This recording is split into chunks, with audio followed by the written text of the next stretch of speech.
Ik ben Erwin Pummel en ik woon hier samen met mijn gezin.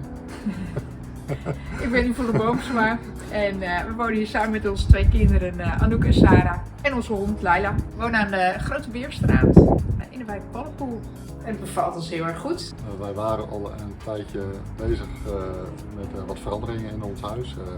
Zo hadden wij vloerverwarming laten aanleggen, hadden wij al een keer de gaskookplaat laten vervangen door inductie, hadden we al een keer de zonnepanelen. Ook dat allemaal met het oog op van we willen nog een keer over op een warmtepompachtig iets in plaats van een cv-ketel. En op een gegeven moment zagen wij een oproep dat ze vanuit het project Making City op zoek waren naar demohuizen.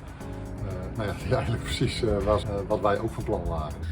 We hebben in dit huis de traditionele cv-ketel eruit gehaald met een mechanische ventilatiebox. En dan hebben we de ventilatiewarmtepomp geplaatst, die Inventum. Dat is 3-in-1 warmtepomp, die zorgt voor de ventilatie, tapwater en centrale verwarming. Door de ventilatiewarmtepomp die zaagt de lucht uit de woning, dus dat betekent dat hij uit de wc, badkamer, keuken, bijkeuken lucht afzuigt en dan gooit hij hem eigenlijk door de wisselaar. Dan gebruikt hij de binnenlucht en dan koelt hij hem behoorlijk af. Waardoor die warmte eigenlijk gebruikt hij om de woning weer te gaan verwarmen. Dus je hebt altijd een continue temperatuur. En dan mocht het niet voldoende zijn, had je winter, dan zit altijd een elektrisch element in. Dan springt hij heel af en toe erbij als het nodig is. En voor de rest kan hij gewoon in principe zelfstandig werken. Een van de grotere uitdagingen was om de hele warmtepomp boven te krijgen. Het is een flink apparaat, groter dan ik en meer dan 200 kilo. Dus dat is door middel van een verhuislift via de buitenzijde door het raam naar binnen getild.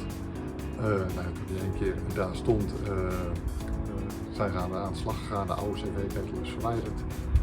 De nieuwe warmtepomp is op zijn plaats gezet. De aansluitingen zijn gerealiseerd. Zo hebben we dus een tijdje gedraaid. Een week later is de leverancier van de warmtepomp langs geweest en die heeft de laatste inregelzaken gedaan, waardoor het nu helemaal is zoals het zou moeten zijn. Op dit project, deze woning, is een nieuwe ventilatie-warmtepomp geplaatst, de Model R Red. Dit is een ventilatie-warmtepomp met een inwendige boiler van 170 liter.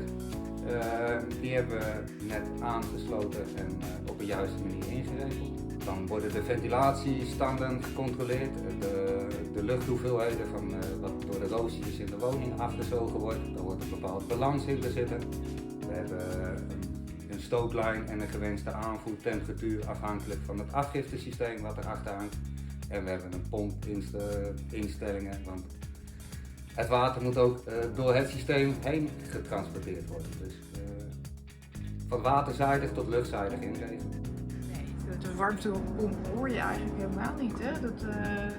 Zeker nu die goed is ingeregeld, is hij eigenlijk heel erg stil. En, dus dat merk je eigenlijk nauwelijks verschil met de cv-ketel. Wat we vooral heel prettig vonden is het advies dat we hebben gekregen. Een grondig advies wat we zouden kunnen doen om ons huis nog verder te verduurzamen.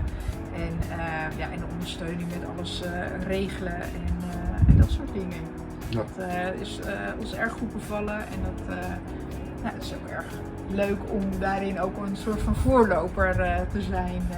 Ja, dus we zijn meer dan tevreden.